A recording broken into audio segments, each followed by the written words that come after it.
Boa noite. Boa noite. Sejam bem-vindos a essa casa de oração nessa noite tão gostosa de outono, né?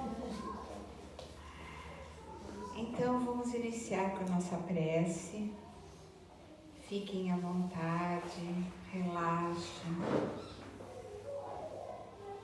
Tentem esquecer um pouco o dia de hoje, as dificuldades, os problemas. Pai de amor e de bondade, Tu que és infinitamente bom e justo, aceite nossa gratidão.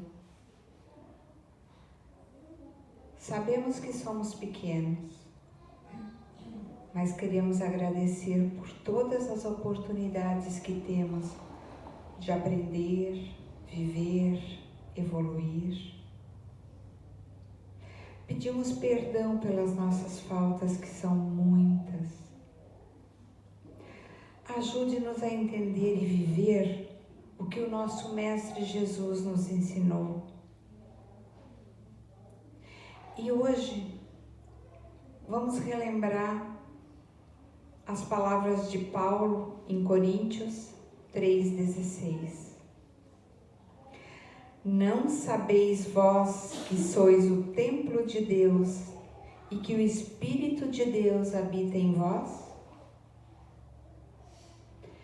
Então, com essa oração de início, com a lembrança dessas palavras que Deus colocou em cada um de nós, a sua centelha divina, a gente inicia a doutrinária. Mas antes de começar o assunto de hoje, nós queríamos fazer uma lembrança, trazer uma lembrança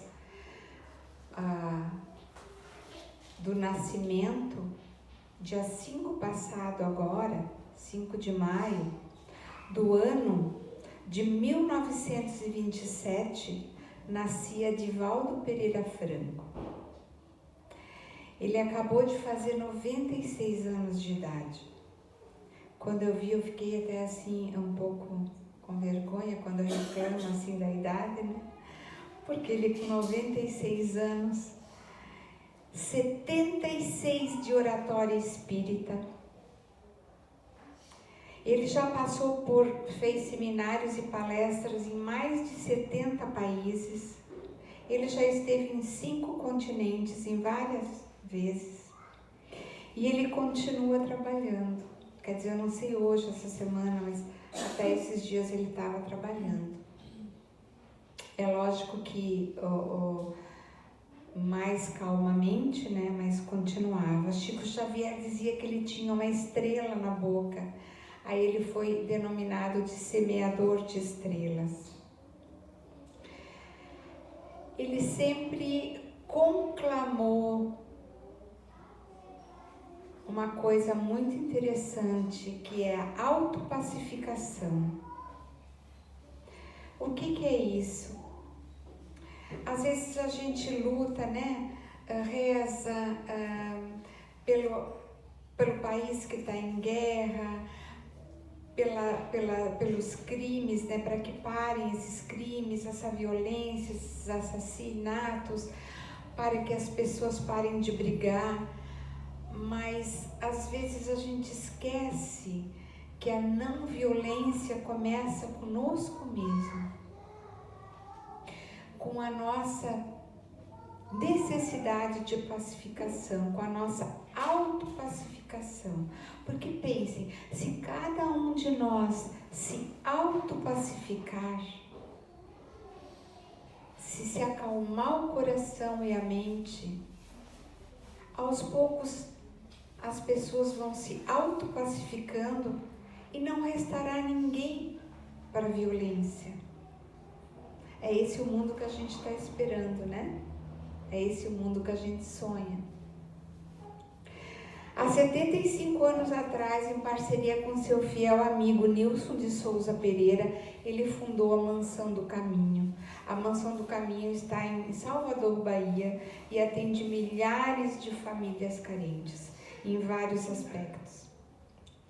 Então, resumidamente, nós só queremos só podemos dizer gratidão, que Deus abençoe sempre esse semeador, Divaldo Pereira Franco. Então, também quero de antemão parabenizar todas as mães aqui presentes, as mães das mães, as mães de coração, as mães biológicas, as mães que cuidam de outras pessoas como uma mãe cuida, né? Talvez seja um dos maiores desafios e trabalhos mais lindos, mais difíceis, às vezes mais doloridos quando os filhos têm dificuldades e problemas, mas com certeza é uma das coisas mais gostosas que tem. Então, parabéns e que Deus abençoe a todas as mães que aqui estão, a todas que estão nas suas casas, a todas que já partiram, como a minha, a todos, enfim. Hoje nós vamos falar das faculdades intelectuais, um pouquinho das morais, mas as morais a gente fala praticamente em toda a doutrinária, né? A gente fala da caridade, a gente fala da bondade, a gente fala da necessidade de doação, a gente fala do não egoísmo, da não ganância, né? E tantas outras. Então, faculdades morais a gente está sempre falando, mas elas estão muito ligadas, apesar de que uma não tem a ver com a outra diretamente. Mas as faculdades intelectuais, pouco a gente conversa. Eu vou ler umas perguntas do Livro dos Espíritos a respeito disso. Pergunta 361. De onde vem para o homem as suas qualidades morais boas ou más? São as do espírito que está nele encarnado. Parece resultar daí que o homem de bem é a encarnação de um bom espírito e o homem vicioso a de um mau espírito? Sim, mas diz antes que é um espírito imperfeito, não um mau espírito, porque a palavra mau espírito leva a crer que esses espíritos sejam sempre maus e vincula aquilo que chamais demônios. E mesmo que algumas pessoas em alguns momentos, em algumas vidas estejam vinculadas ao mal, estejam distantes do bem, aquela frase que eu disse no início, né? Não sabeis vós que sois o templo de Deus e que o Espírito de Deus habita em vós? É muito presente. O Espírito de Deus habitando em nós, as pessoas desviadas do caminho do bem, do caminho que Jesus nos ensinou, algum dia elas voltarão ao caminho reto e claro da luz. É o mesmo Espírito que dá ao homem as qualidades morais e as da inteligência? Seguramente que é o mesmo, não há dois espíritos, é o mesmo, mas não necessariamente ao mesmo tempo. Por que os homens mais inteligentes que revelam um espírito superior neles encarnados são às vezes ao mesmo tempo profundamente viciosos? Depois eu vou falar sobre essa palavra vicioso. É que espírito encarnado não é bastante puro e o homem cede à influência de outros espíritos, ainda piores. O espírito progride numa marcha ascendente, às vezes insensível, bem devagarinho, mas o progresso não se realiza simultaneamente nos dois lados. A gente sempre fala, né, que o anjo tem duas asas. Uma é a moral e a outra é a inteligência. Não necessariamente se evolui ao mesmo tempo nesses dois campos. Aqui vem outras palavras um pouco estranhas para nós hoje. A opinião de que os cretinos e os idiotas teriam uma alma de natureza inferior tem fundamento? Não. Eles têm uma alma humana frequentemente mais inteligente do que pensais e que sofre com a insuficiência dos meios de que dispõe para se comunicar, como o mudo sofre por não poder falar. Qual é o objetivo da providência ao criar seres desgraçados como os cretinos e os idiotas?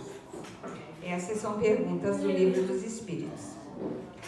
são os espíritos em punição que vivem em corpos de idiotas. Esses espíritos sofrem com o constrangimento a que estão sujeitos e pela impossibilidade de manifestar-se através de órgãos não desenvolvidos ou defeituosos. Os órgãos exercem muita influência na pessoa. Essas palavras, idiota, cretino, vicioso, desgraçado, são palavras que no século XIX eram palavras que eram normais da medicina daquela época. Eram usadas normalmente. Depois, com o tempo, elas foram sendo utilizadas não mais para questões científicas, mas de uma forma pejorativa. Aí elas foram eliminadas, Mas são essas as perguntas. É essa medicina do século XIX, era assim que se falava. Então, pessoas que tivessem problemas mentais ou até mesmo físicos eram cretinos, idiotas, era a loucura, a doença que se falava bastante, Eles eram desgraçados pela vida, eram termos da época. Assim como a gente acha na Bíblia também termos que hoje não se utiliza mais, Hoje a gente utiliza a palavra excepcionais, a pessoa com deficiência física, com deficiência intelectual, Esses eram conceitos portadores de necessidades especiais e agora a ONU, e os organismos internacionais não colocaram outros termos, Saúde mental, doenças mentais. Outra pergunta, qual a situação do espírito na loucura? Então entendamos hoje no desarranjo da saúde mental, das faculdades mentais, O espírito no estado de liberdade, que é quando o espírito consegue se deslocar para fora do seu corpo, mantendo sempre o cordão de prata. Vamos pensar numa questão do sono, no sono. Ele sai daí e ele vai para onde ele quer ir, para onde ele é levado, para onde ele tem merecimento, enfim, para qualquer local, ou quase quaisquer locais. Nesse momento, mesmo que ele tenha uma deficiência, que ele seja portador de uma necessidade especial, que ele seja excepcional, mesmo assim, o espírito dele navega, voa, volita, é transportado como se fosse uma criatura relativamente, assim, sem problemas. Porque o problema dele está no corpo, está na matéria, não está no espírito. Tem livros, 2 livros, eu li faz muito tempo, eu quero reler. E hoje, revendo esse tema, eu lembrei desses livros. A autora é uma brasileira, paulista, Nancy Pullman de Girolamo. Ela escreveu o livro O Castelo das Aves Feridas e Aves Feridas na Terra Voam, sobre criaturas que têm necessidades especiais. Como é que é o dia deles e quando eles sonham, dormem no sono e se desprendem, para onde eles vão, como é que eles se sentem e como eles estão. Perfeitamente normais, entre aspas, Falar a palavra normal é sempre complicado. Mas sem as dificuldades que eles têm durante o dia, encarcerados naquele corpo que não lhe dá o aparato necessário para que eles possam fazer o que eles querem. Outra pergunta, 375 do Livro dos Espíritos. É então sempre o corpo e não o espírito que está desorganizado? Sim, é sempre o corpo. Mas a gente tem que saber que do mesmo modo como o espírito age sobre a matéria também vai agindo sobre o espírito. Então, a partir do momento que o espírito se desprende da matéria, ele pode por algum tempo ainda sofrer aquela dificuldade que ele tinha, ou se ele ainda estiver vivo, né, for um momento de desprendimento durante o sono, que ele tem enquanto ele está acordado.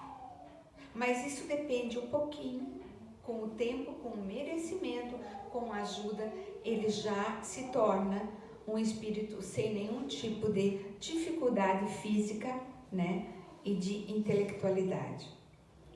Eu queria dizer, a Nancy, desses 2 livros, ela dizia que as pessoas, ela chamava as pessoas com deficiência, ela trabalhou nesse campo. Ela se referia a eles como aves feridas e dizia assim que as aves feridas também voam, porque voar é a capacidade do espírito.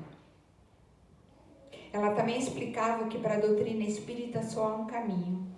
Assim como o caminho da salvação é a caridade, o caminho da doutrina é o progresso intelecto-moral. Quer dizer, se melhorar moralmente, fazer a sua reforma íntima, mas também estudar.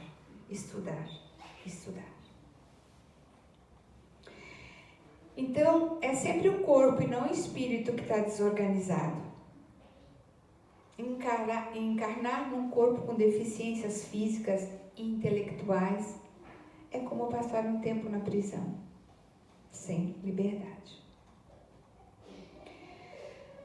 Causas da desigualdade no desenvolvimento intelectual e moral. Então, vamos entender primeiro algumas palavras. O que é faculdade? Não a faculdade no ESCO, no PAR. O que é uma faculdade?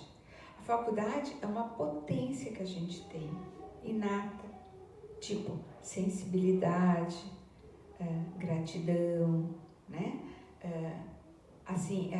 A faculdade é uma potência. É a forma como eu ajo, de uma certa forma. É uma facilidade que eu tenho. A moral. O que é a moral? Isso são conceitos, tá? A moral é o conjunto das obrigações, das proibições que nós impomos a nós mesmos. O que é inteligência?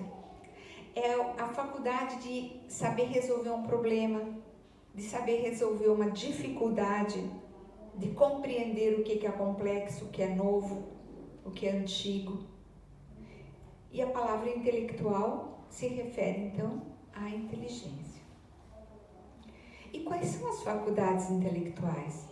Aí a gente tem que partir para os filósofos, né? Eles que estudam essa parte mais complexa, que colocam os conceitos, que entendem mais a respeito disso. Então, a tradição filosófica diz que são 5 as faculdades intelectuais e que todas as demais estão, de uma forma ou de outra, inseridas nessa, que são a razão.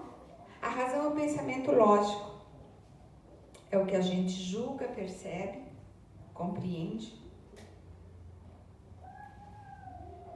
A percepção. A percepção é parecido com sensação, né? Mas, tipo, eu percebi que eu tô com uma certa dor por aquilo que aconteceu. É a minha percepção a respeito. A memória. A memória é a capacidade de reter o que já passou.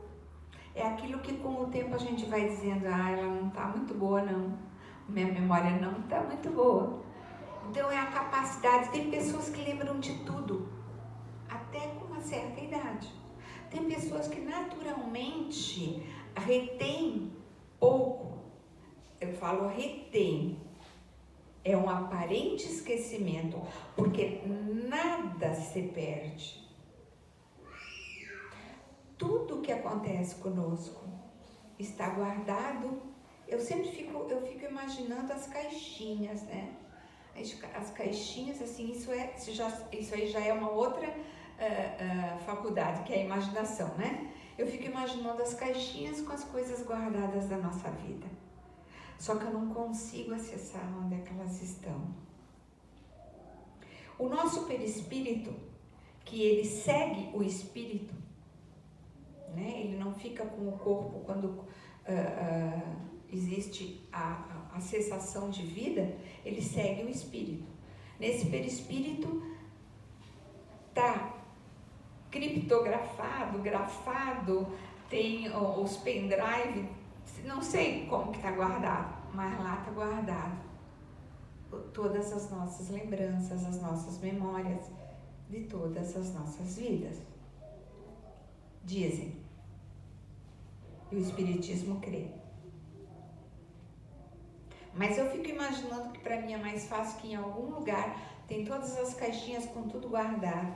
E de repente não acontece que do nada eu tenho uma lembrança de coisa que eu tinha esquecido, que eu não lembrava mais.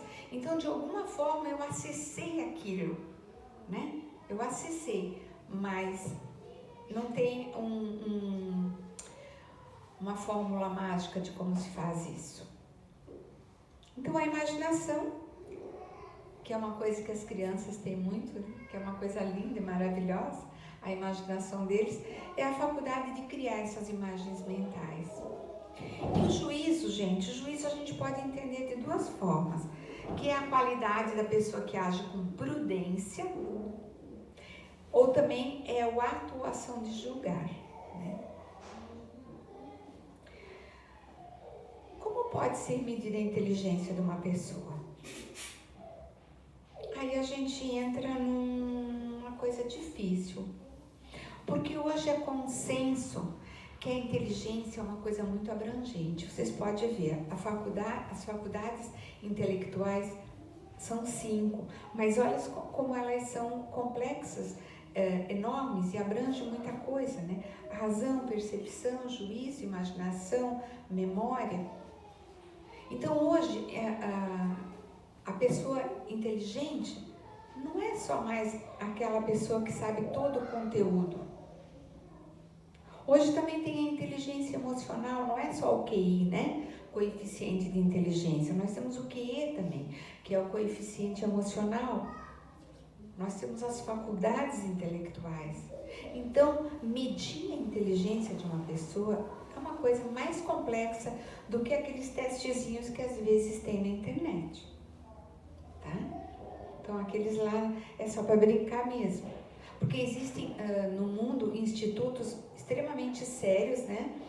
Que tem nome assim, tipo Associação de Gênios e outras coisas que fazem isso.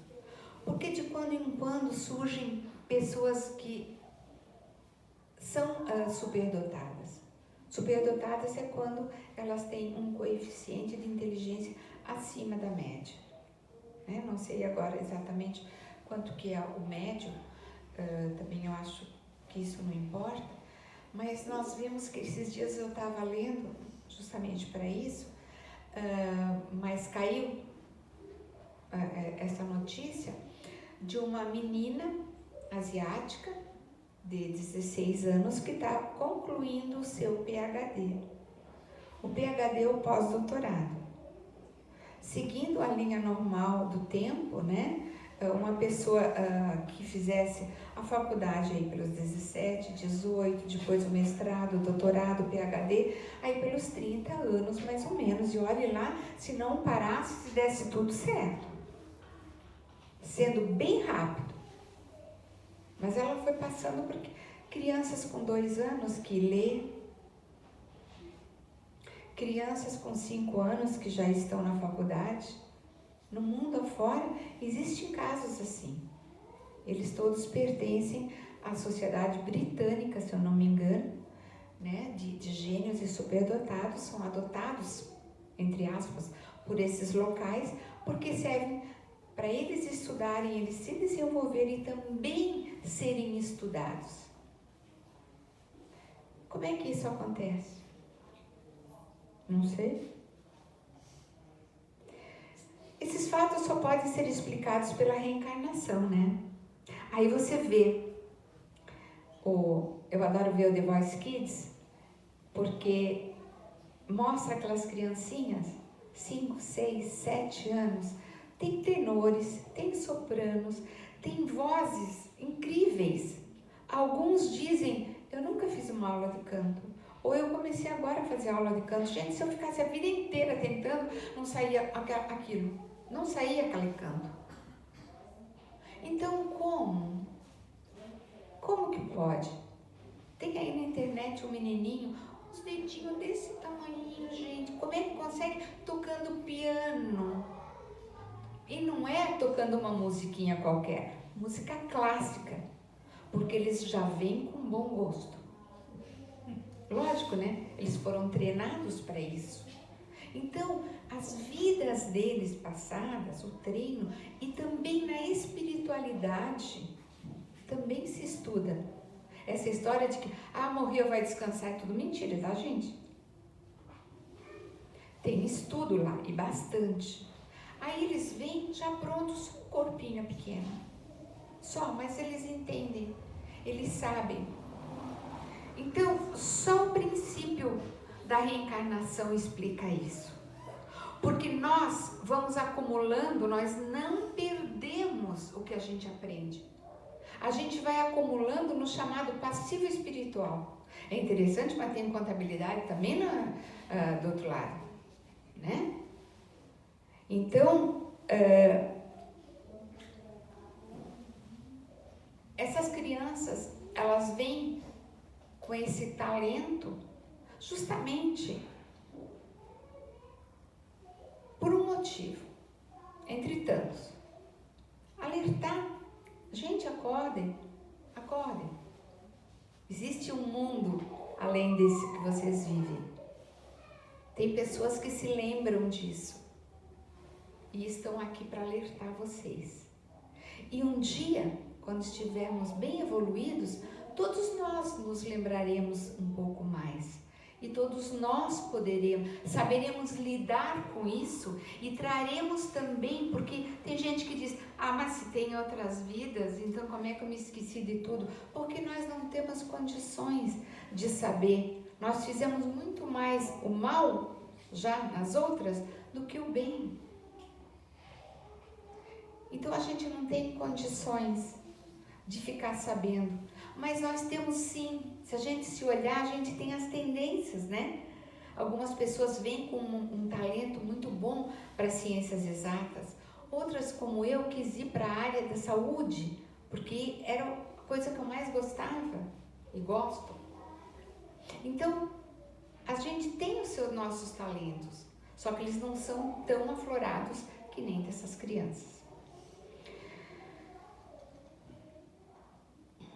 Então, no Livro dos Espíritos, na pergunta 218, diz o seguinte, que durante a encarnação podemos esquecer em parte nossos talentos, mas a intuição que fica ajuda o nosso adiantamento. Sem isso, nós teríamos sempre que recomeçar.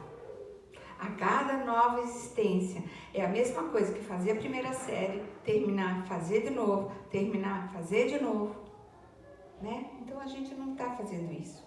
A gente está sempre seguindo em frente. A gente nunca está indo para trás. Mesmo que a gente dê uma estacionada, a gente segue em frente.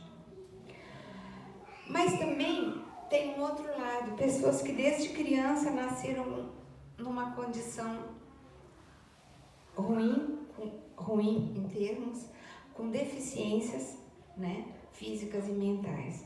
Como explicar essa desigualdade? Então, Deus é injusto?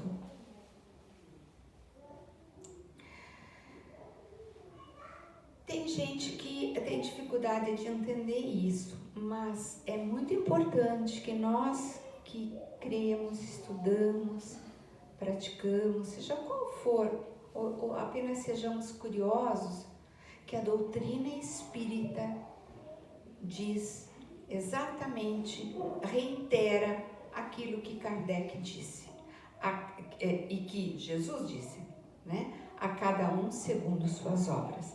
Isso significa que, como Deus é soberanamente justo e bom, tanto 2 meninos nasceram no mesmo dia, uma numa tapera com uma parteira em condições difíceis, e tem problemas físicos e mentais. O outro num hospital de luxo, cercado por todas as coisas e vai ter tudo que ele precisa a vida inteira. São 2 pesos e 2 medidas? Não. Isso são os nossos chamados karmas, né? É aquilo que eu vim acertar. É a minha dívida das vidas passadas. É só assim que a gente explica.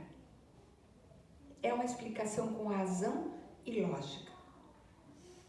Ah, mas então aquele que nasceu na tapera, é pobre, deficiente, ele pecou muito e o outro rico foi um bom homem? Não necessariamente.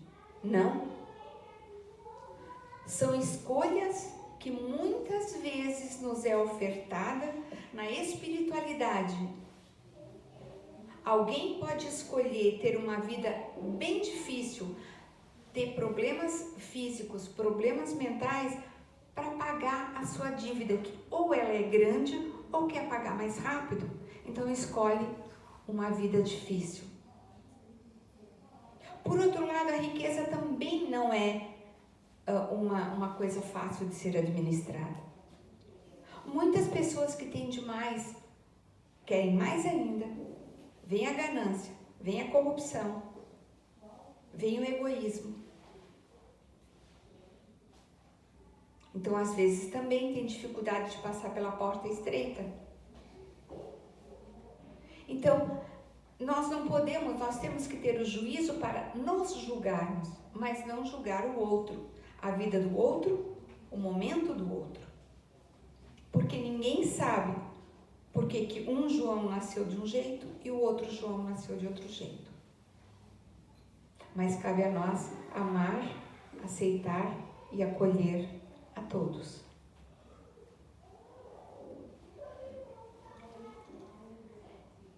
Lembrando que em Cesareia de Filipe é um local geograficamente hoje pertencente a Israel.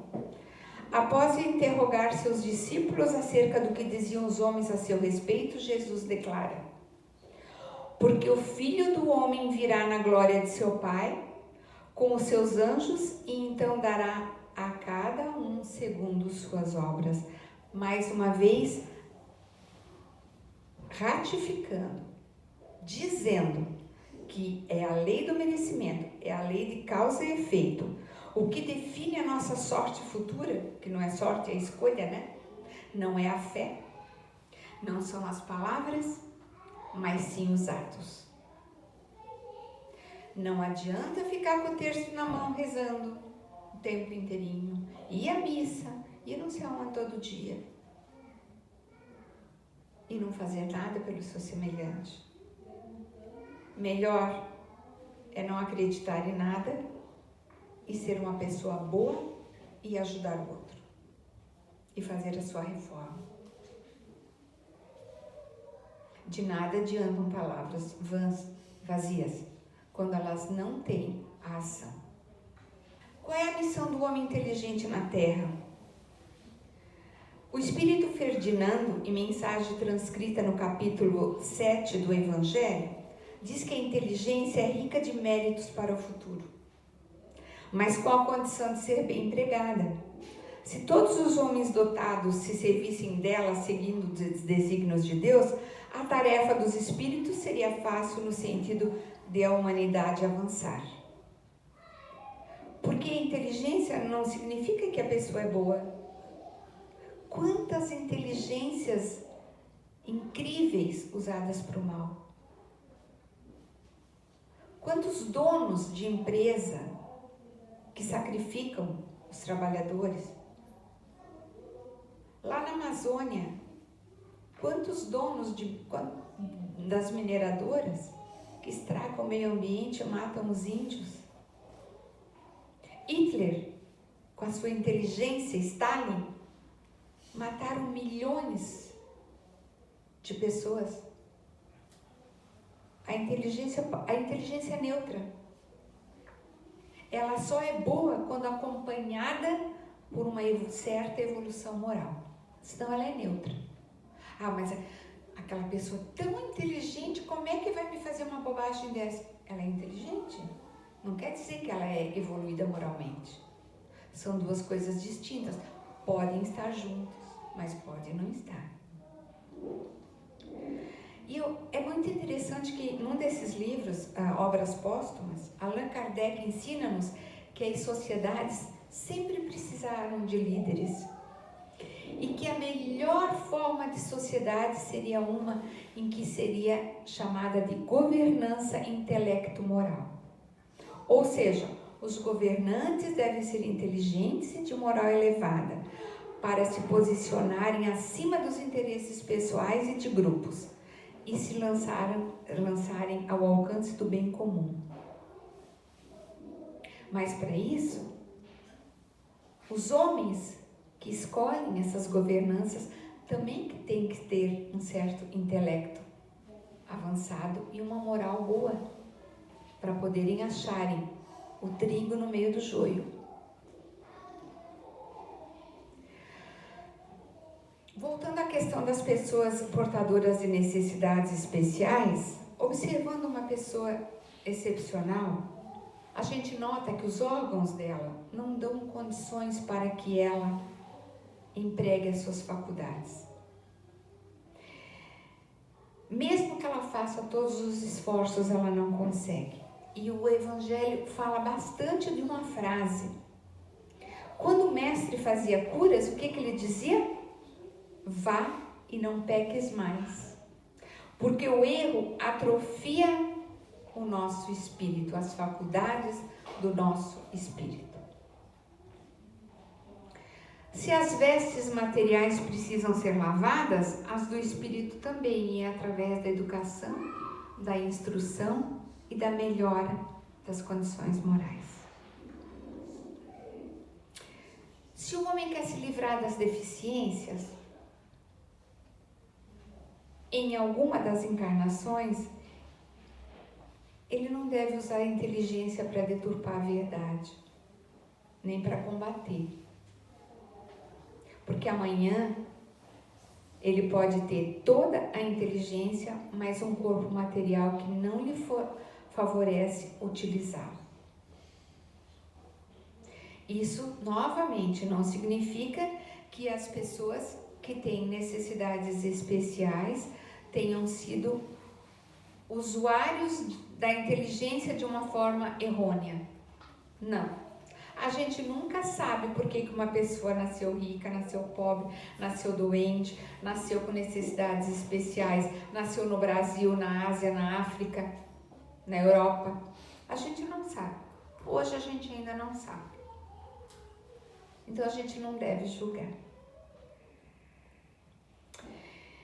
Então, eu desejo que todos nós, inclusive eu, mais do que tudo eu, para mim mesmo, porque tudo que eu falo é muito mais para mim,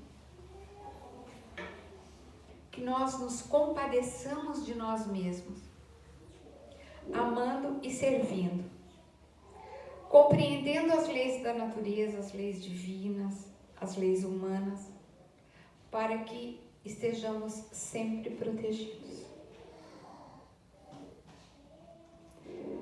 Vamos fazer uma oração todos nós juntos? Então, novamente, vocês relaxem, fechem os olhos, deem aquela respirada. Agradecemos ao Pai, ao Mestre Jesus, aos bons espíritos que nos auxiliam, ao Espírito protetor dessa casa, aos nossos anjos da guarda.